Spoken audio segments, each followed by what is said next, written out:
지금도 초등학교 교과서에 공이 김선달의 이야기가 나오는지 모르겠습니다.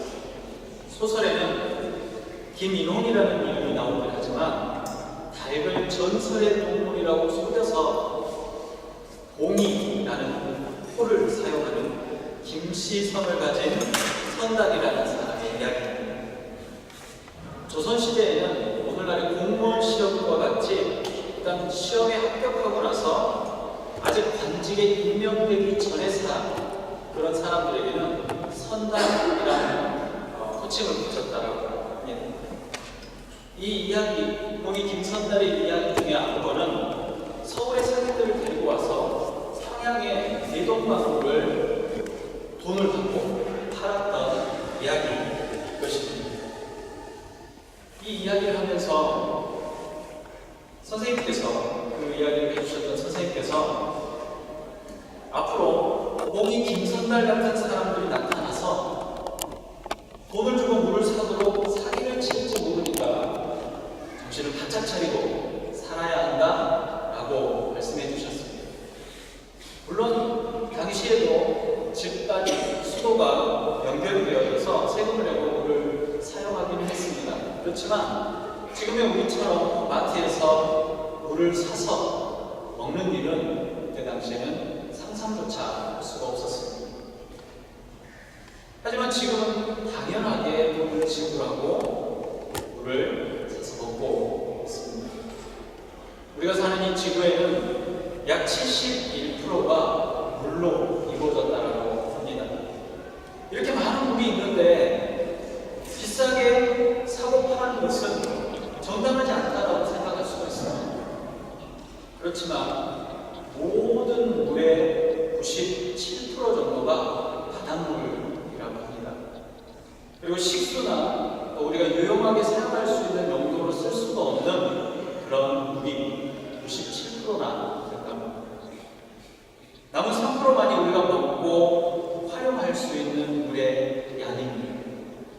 거기에다가 이 남은 3%조차도 빙산이나 만년설과 같이 당장 이용할 수 있는 물이 아닌 이용할 수 없는 물이 대다수이고, 우리가 손쉽게 사용할 수 있는 물, 호수나 강이나 또 지하수의 이 물 양은 고작 0.03% 정도 혹은 0.3% 정도라고 말을 한답니다.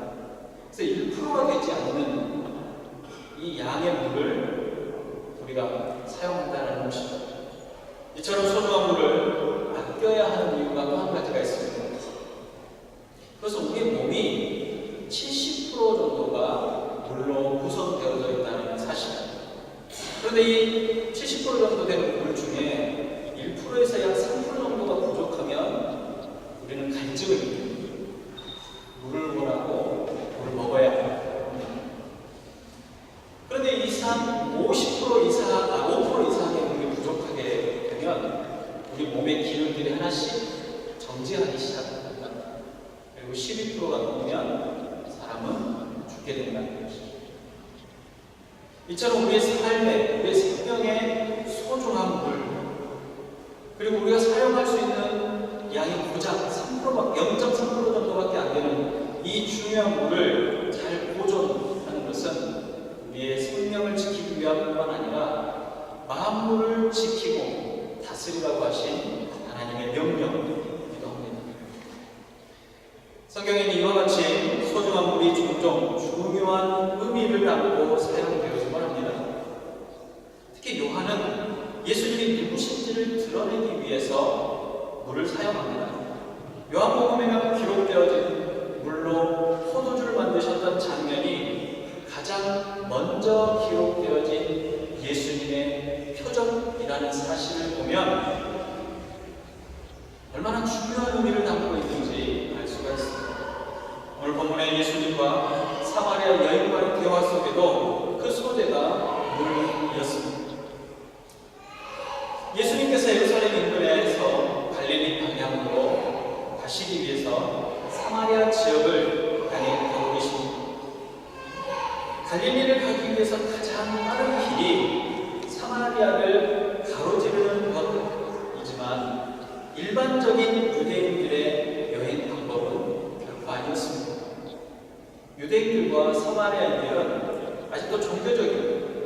정치적인 갈등이 심했기 때문에 자칫 지나가다가 생명을 잃을 수 있는 그런 길을 선택하지는 않는다는 것이었습니다.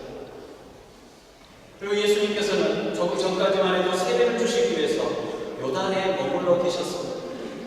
그래서 요단의 강물길을 따라서 북쪽으로 올라가시다가 산악지대를 지나면 바로 갈릴리가 나타납니다.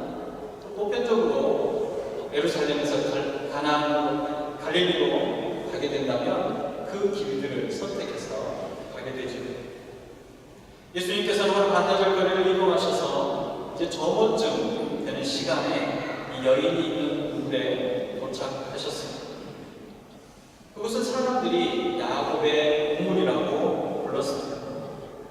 야곱이 그 근처에 있는 구유에서 세겜이라고 이름을 했고 그 중에 일부를 아들 요셉에게 물려주게 됩니다. 그리고 이 요셉의 유언에 따라서 출애굽한 백성들이 요셉의 유언을 들고 이 세겜 땅까지 와서 요셉을 장사 지냅니다. 그 요셉의 유언에 따라서 세겜 땅에 묻히게 된 것도 바로 그 땅이 요셉의 땅이었기 때문에 그렇습니다. 그리고 이곳은 구원사적으로도 이스라엘 역사 안에서도 가장 중요한 지역 중에 한 군데이기도 합니다. 이 세겜이라는 곳은 아브라함이 하나님으로부터 약속을 받고 약속의 땅인 가나안에 도착해서 가장 처음으로 제단을 쌓고 하나님께 예배를 드렸던 장소가 이곳입니다. 가나안 정복에 나섰던 이스라엘 백성들이 여리고를 함락하고 아이성을 함락한 이후에 바로 이곳에 모였습니다. 그리고 에발산에다가 제단을 쌓고 그리심산과 에발산 사이에서 율법을 낭독하고 하나님의 다스리심을 기뻐하면 축복이 임할 것이다. 그러나 하나님의 다스리심을 거부한다면 너희에게 저주가 임할 것이라는 것을 선포했던 장소가 바로 이곳입니다. 에발산 아래가 바로 세겜이며 야곱의 우물이 있는 곳이기도 합니다. 그곳에서 물을 떠가려고 나온 여인을 예수님께서 만나신 것입니다. 이 이름도 기록되어 있지 않은 여인은 홀로 해가 가장 강렬한 한 낮에 우물에 나왔습니다.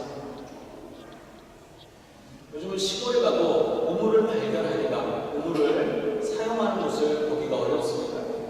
제가 어렸을 때는 새벽에 나가서 전날 수확을 해온 김을 물에 씻어서 잘 펴서 말려놓고 오전에 밭일을 마무리하고 나면 아버지들은 다시 김을 수확하러 바다로 나가시고 어머니들은 빨랫거리들을 가득 들고 우물가로 모이셨습니다.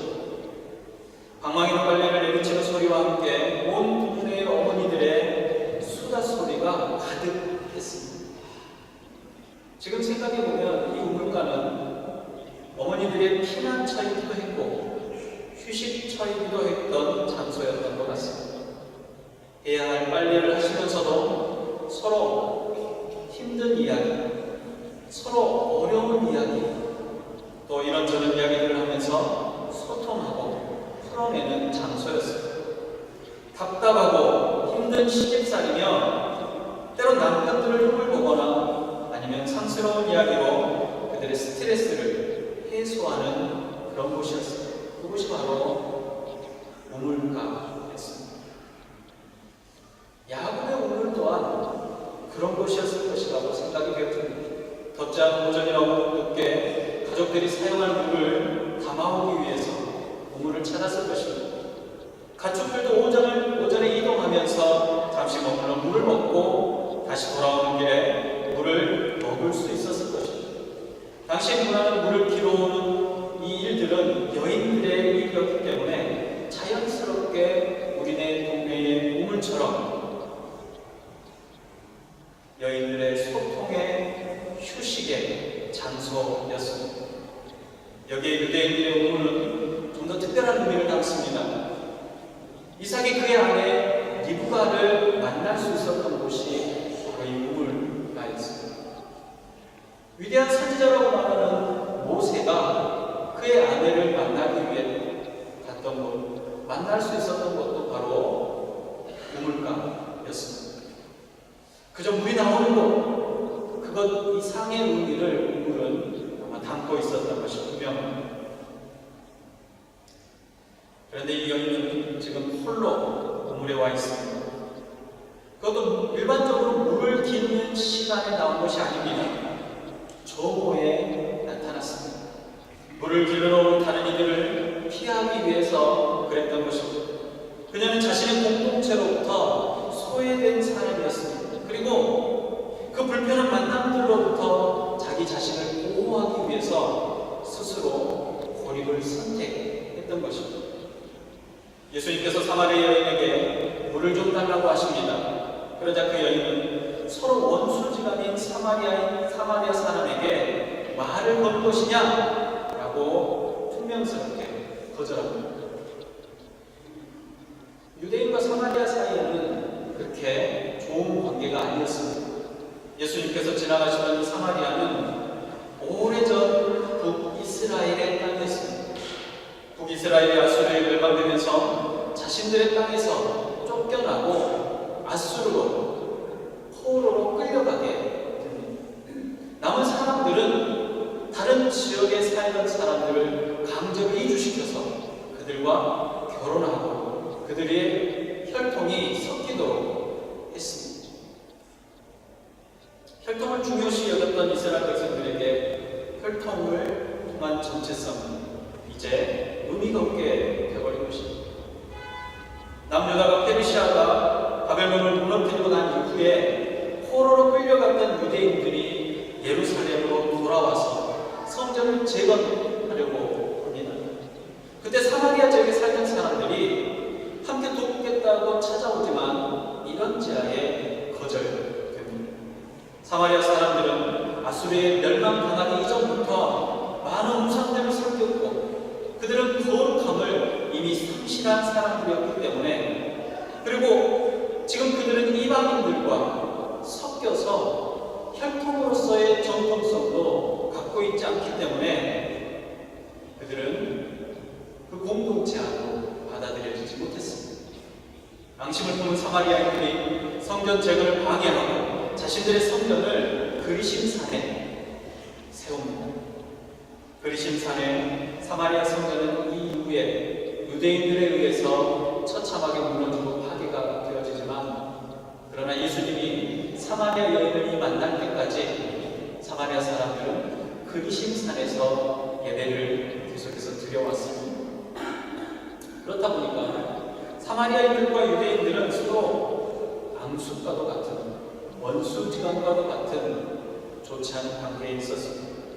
그렇기 때문에 유대인인 예수님께서 사마리아 사람인 줄 분명히 알고 계시면서도 말을 건넨다는 것은 상식에 벗어난 일이었습니다.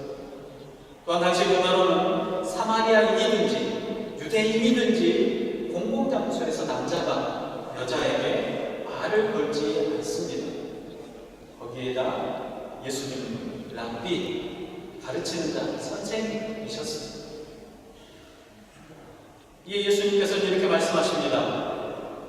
내가 만약 하나님의 선물과 또 내게 물 달라고 하는 이가 누구인 줄 알았다면 내가 그에게 구하였을 것이고 그가 생수를 너에게 주었으리라.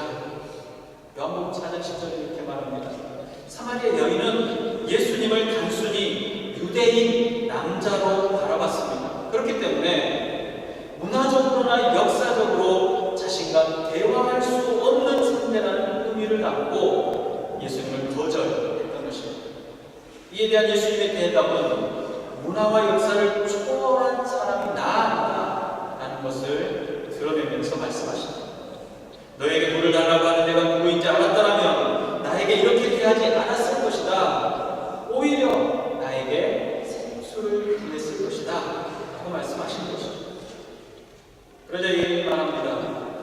당신이 누구인지는 내가 모르겠고 당신에게는 지금 물을 뜰 만한 그릇도 없을 뿐만 아니라 지금 보는 바와 같이 이 물이 굉장히 깊어서 그릇이 있다고 해도 물을 뜰 수도 없고, 그리고 이 우물에서 물을 구할 수도 없지 않습니까?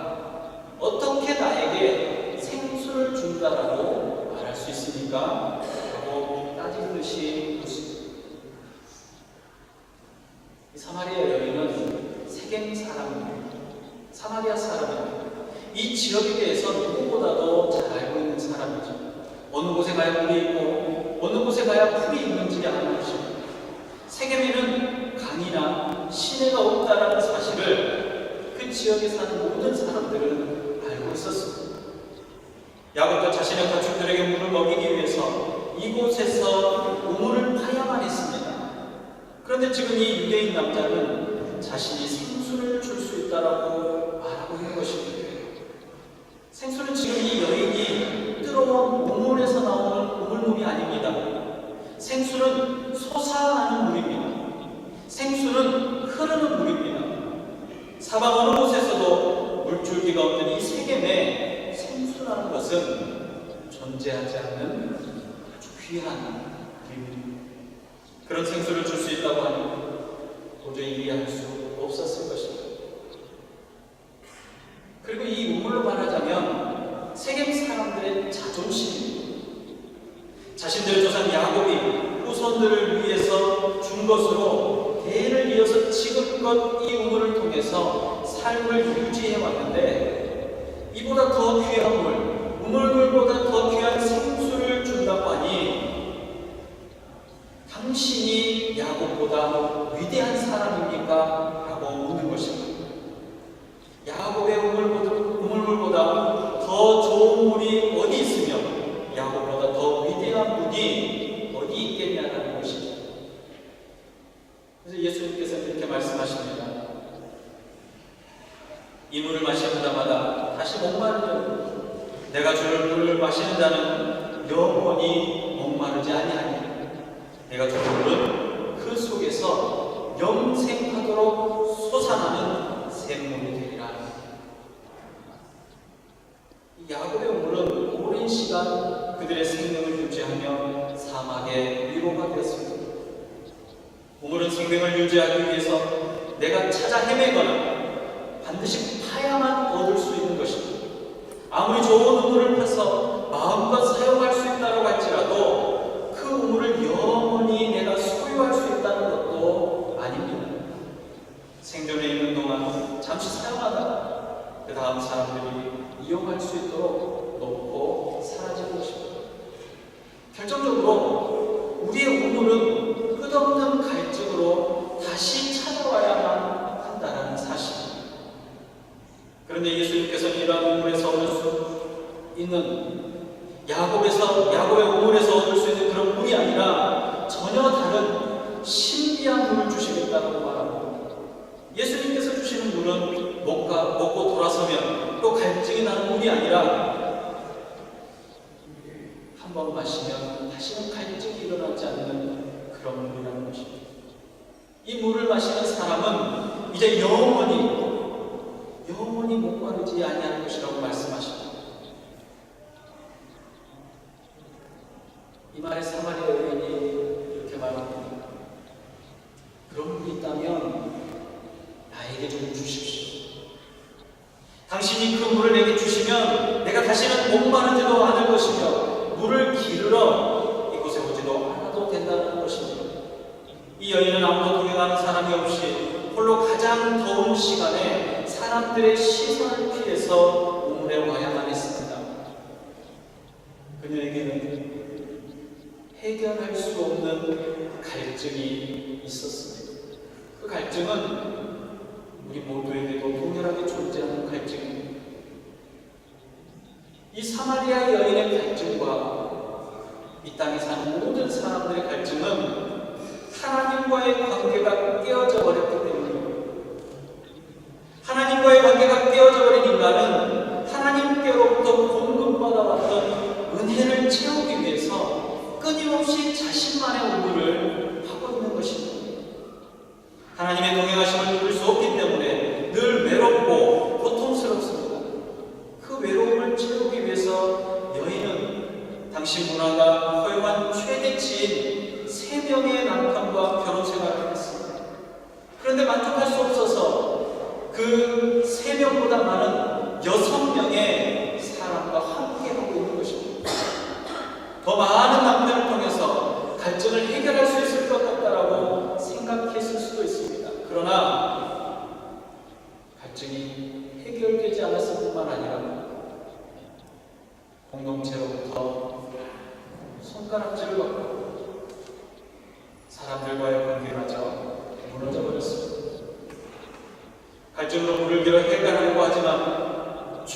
회복하지 못하고 오히려 외로움과 허무함과 두려움이 반복되어지는 삶을 살아가고 있다는 것입니다.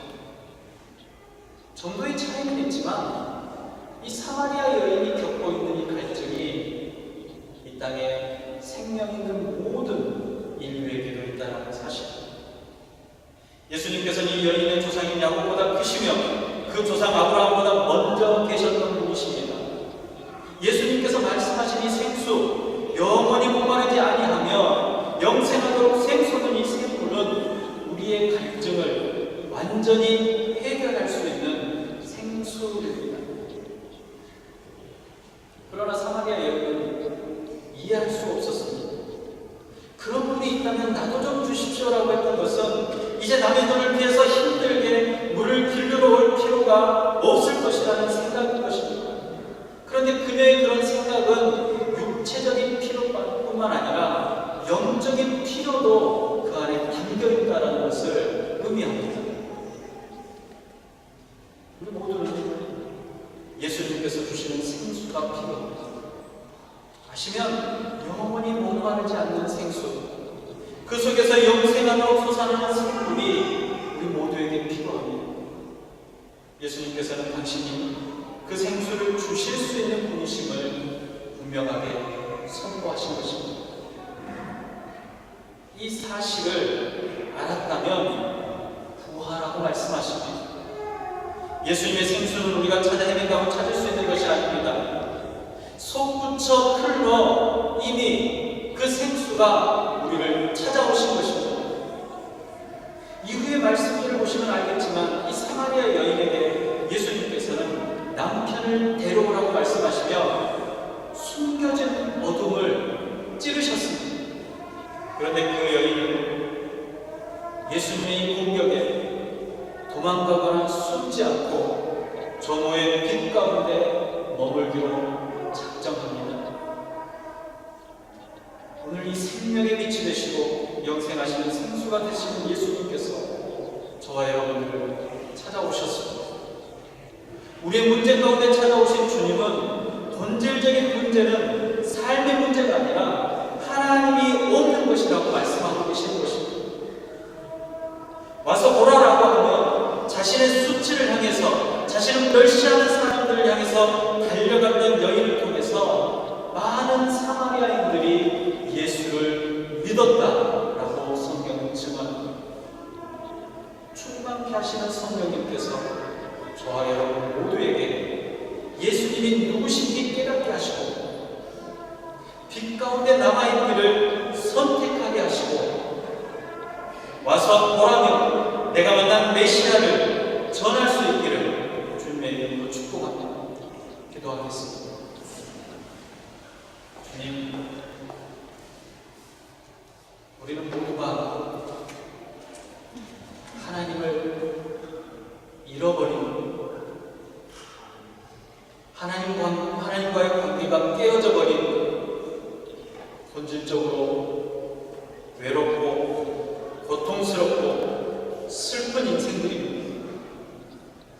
그렇기 때문에 우리 안에 타오르는 갈증들이 있습니다.